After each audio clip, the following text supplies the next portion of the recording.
नमस्कार दोस्तों, मैं चंद्रशेखर प्रजापति। मैं इस वक्त जनपद सीतापुर की विधानसभा 152 सिधौली में मौजूद हूँ। मैं इस वक्त श्री गांधी महाविद्यालय मैदान के बाहर हूँ, जहाँ पर उत्तर प्रदेश सरकार में डिप्टी सीएम केशव प्रसाद मौर्य का कल आगमन हो रहा है।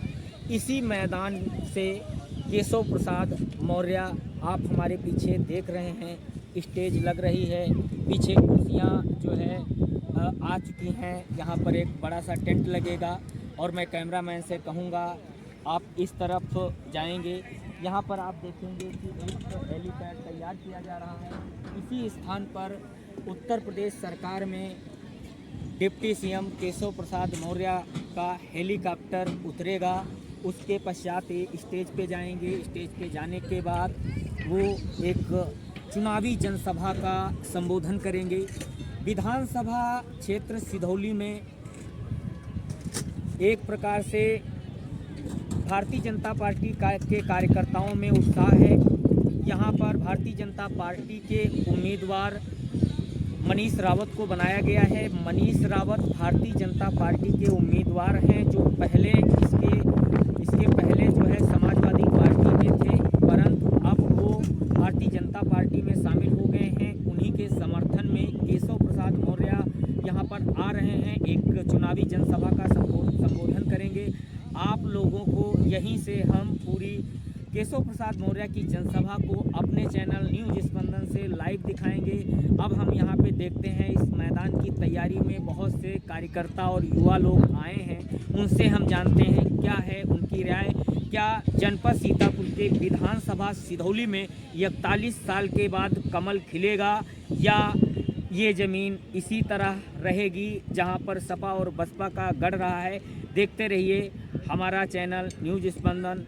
तो राजपूत जी, क्या लगता है कि यहाँ पर कल डिप्टी सीएम केशव प्रसाद मौर्य आ रहे हैं?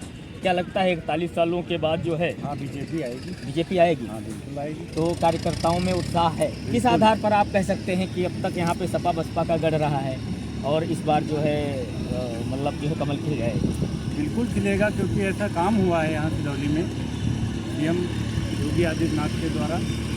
और इसी स्थान से अभी कुछ दिन पहले भी जो है मौजूदा मुख्यमंत्री योगी आदित्यनाथ की एक जनसभा हो चुकी है। इसी स्थान पे हेलीपैड बना था, यहीं से जनसभा हुई थी, काफ़ी लोग आए थे।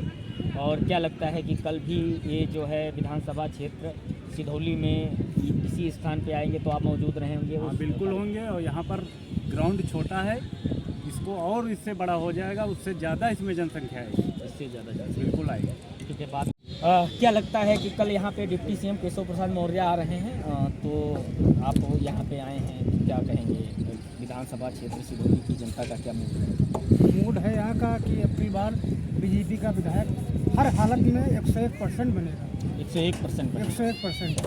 141 साल से नहीं बना है और इस बार जो है क्या ऐसा लगता है कि 101% बीजेपी का विधायक बन जाएगा? अब ये तो हम बता नहीं सकते, क्योंकि हमारी इतनी उम्र नहीं है। फिलहाल मनीष रावत विधायक अच्छे हैं और उनका स्वभाव बढ़िया है और सपा के विधायक रह चुके हैं।